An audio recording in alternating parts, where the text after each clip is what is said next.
सुप्रभात प्यारे बच्चों। आज अपठित गद्यांश में आप सभी का स्वागत है। अपठित गद्यांश। अपठित का शाब्दिक अर्थ है जो पढ़ा नहीं गया है, जो पाठ्यक्रम से जुड़ा हुआ नहीं है और जो अचानक ही पढ़ने के लिए दिया गया। इसमें गद्यांश से जुड़े विभिन्न प्रश्नों के उत्तर देने को कहा जाता है। इस प्रकार इस विषय में यह अपेक्षा की जाती है कि पाठक द्वारा दिए गए गद्यांश को ध्यानपूर्वक पढ़कर उससे संबंधित प्रश्नों के उत्तर उसी अनुच्छेद के आधार पर संक्षिप्त रूप में प्रस्तुत करें। प्रश्नों के उत्तर पाठक को अपनी भाषा शैली में देने होते हैं। अपठित गद्यांश के द्वारा पाठक की व्यक्तिगत योग्यता और अभिव्यक्ति की क्षमता का आकलन किया जाता है। अपठित का कोई क्षेत्र विशेष नहीं होता। विज्ञान, कला, साहित्य, नागरिक शास्त्र या किसी भी विषय के उत्तर देने से मानसिक स्तर बढ़ता है और अभिव्यक्ति क्षमता को बढ़ाता है। अब हम कुछ नियम हैं कि अपठित गद्यांश को हल कैसे करें उसके बारे में हम सीखेंगे। वो आप सभी के लिए ज़रूरी है। ये बातें आप ध्यान रखें कि जब भी आप अपठित गद्यांश को हल कर रहे हैं तो इन बातों को आप ध्यान में रखना है। आपको अपठित गद्यांश को बहुत ध्यानपूर्वक मन ही मन में 2 बार अवश्य पढ़ना चाहिए। अगर आपके पास समय है तो आप 3 बार पढ़ें। प्रश्नों को पढ़ने से पहले अपठित गद्यांश को ध्यानपूर्वक पढ़ें। गद्यांश को पढ़ते समय विशेष स्थानों को रेखांकित करना चाहिए। अगर उसमें कोई विशेष नाम आया, किसी स्थान का नाम आया है तो उनको भी आप जो है रेखांकित करते जाएं, उनके नीचे लाइन खींचते चले जाएं। इस चीज़ को आप ध्यान रखेंगे कि जो रेखांकित करना ना भूलें। अपठित गद्यांश के प्रश्नों के उत्तर देते समय भाषा सरल, व्यवहारिक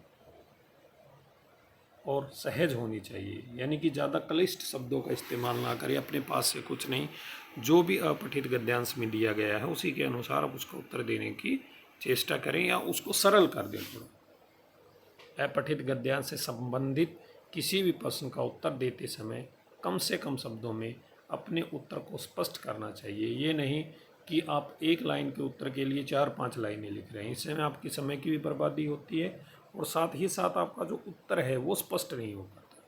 तो इसीलिए आपको कहा जाता है कि अपठित गद्यांश को आप ध्यानपूर्वक पढ़ें। जब आप ध्यानपूर्वक पढ़ेंगे तो आपको उसका उत्तर जो है स्पष्ट दिखाई देगा। शीर्षक लिखते समय संक्षिप्तता का विशेष ध्यान रखना चाहिए। संक्षिप्तता का मतलब है कि आपका जो शीर्षक है वो कम से कम शब्दों में हो।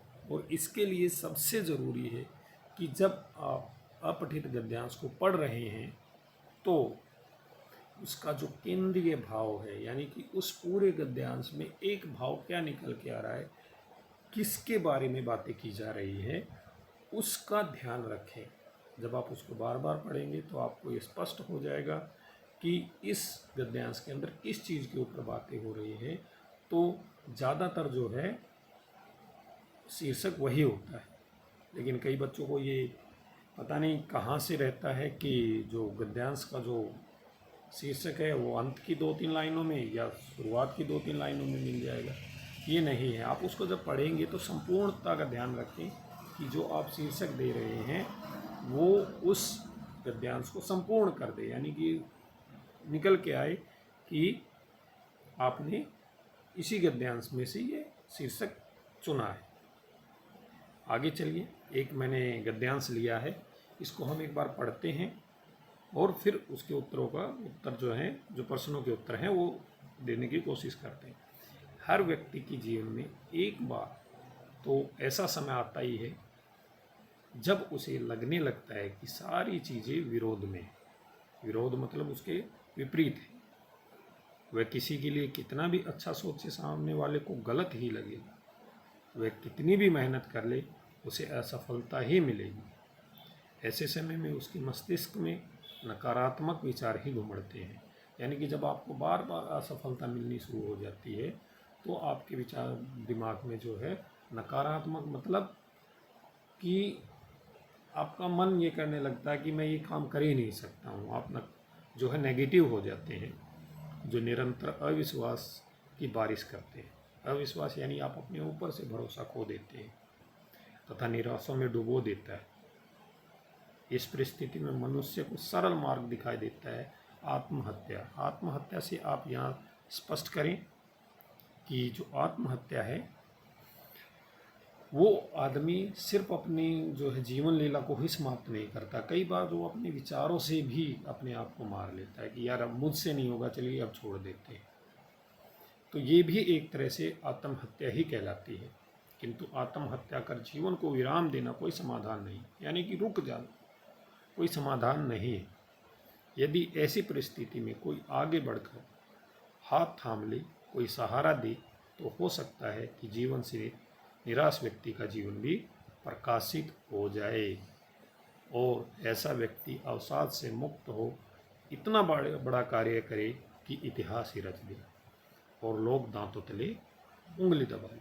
कहने का तात्पर्य है कि यदि, देखिए ये यहाँ पर आप इसको अंडरलाइन कर सकते हैं कि कोई व्यक्ति जब किसी को सहारा देता है, तो कोई किसी को समझाता है एक पल के लिए, तो उसके जीवन का जो है अर्थ ही बदल जाता है। कहने का तात्पर्य है कि यदि हम किसी हताश निराश व्यक्ति को प्रेरित करते हैं तो उसका मनोबल बढ़ता है। प्रेरित करने से क्या हो जाता है?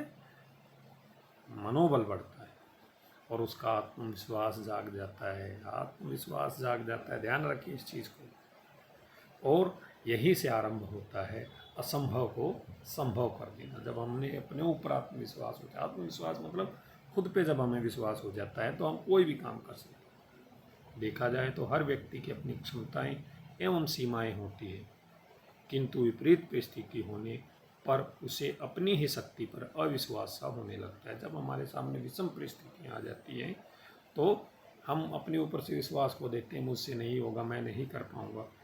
ऐसे में उसका मनोबल जो है डगमगाने लगता है। इस स्थिति में थोड़ी सी प्रेरणा ही उसे उत्साहित कर देती है। इस बात को हम ऐसे भी समझ सकते हैं कि जब सबको पता लग चुका था कि सीता जी को लंका का राजा रावण अपहरण कर समुद्र पार कर लंका ले गया है, तब भी लंका जाकर सीता को ढूंढने का कार्य अथाह समुद्र को पार कौन करे, किसमें इतना साहस है, यह विकट समस्या थी। इस विकट समस्या का समाधान जामवंत ने ढूंढ निकाला। उन्होंने हनुमान जी को यह कार्य करने हेतु प्रेरित किया और उसमें सोई हुई शक्ति का एहसास दिलाया। हनुमान जी को भी अपने पर भरोसा हुआ और उन्होंने राम नाम लेते हुए समस्त कार्य पूर्ण कर डाले। तो देखिए, उन्होंने सिर्फ उनको प्रोत्साहित किया और जो हनुमान जी थे उन्होंने समुद्र को ही जो है लांघ दिया मतलब पार कर दिया। उनको पता ही ना था कि पता नहीं था कि हमारे अंदर इतनी जो है, उनके अंदर इतनी शक्ति जो है विराजमान है। यानी उनके अंदर इतनी शक्ति है, जैसे आप ACP की आपने बुक्स पढ़ी होगी, उसमें भी यही कहा है कि सब कुछ आपके अंदर है। तो ये सारी चीज़ें आपका विश्वास दिलाने के लिए होती है।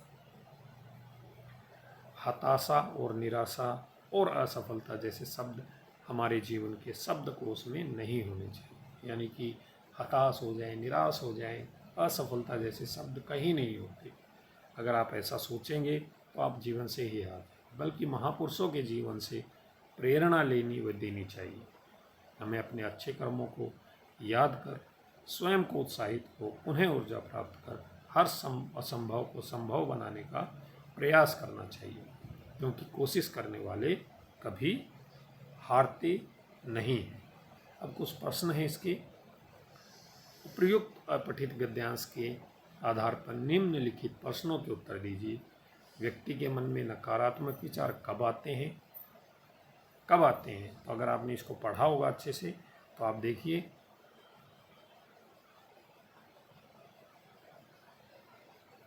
कि समय आता जब उसे लगने लगे सारी चीज़ें उसके विरोध में हैं।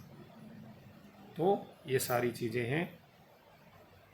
नकारात्मक विचार आने पर व्यक्ति को कौन सा मार्ग दिखाई देता है? उसे एक ही विचार दिखाई देता है कि वो रुक जाता है। आत्महत्या, यानी कि वो खुद की ही हत्या करने की सोचता है। निराशा को व्यक्ति कैसे दूर कर सकता है? निम्नलिखित शब्दों के विलोम शब्द बताएं। निराशा, असफलता, असंभव, जीवन। पद्यांश में कौन सी पौराणिक घटना का वर्णन किया गया है? तो कौन सी घटना है? रामायण की घटना का वर्णन किया गया है। कोई 4 संयुक्ताक्षर शब्द लिखिए और उपयुक्त गद्यांश का एक उपयुक्त शीर्षक दीजिए। जब उसे लगने लगता है कि सारी चीज़ें विरोध में हैं, तो ये आपने सब पढ़ा है। स्वयं पर विश्वास करना, अपना आत्मविश्वास बढ़ाकर महापुरुषों के जीवन से प्रेरणा लेकर कोई भी व्यक्ति निराशा को दूर कर सकता है। आशा, सफलता, संभव, मरण, मस्तिष्क, नकारात्मक, आत्महत्या, शब्दकोश, ये सारे संयुक्त अक्षर के जो है उदाहरण नहीं है। ये क्या प्रश्न क्या था इसमें?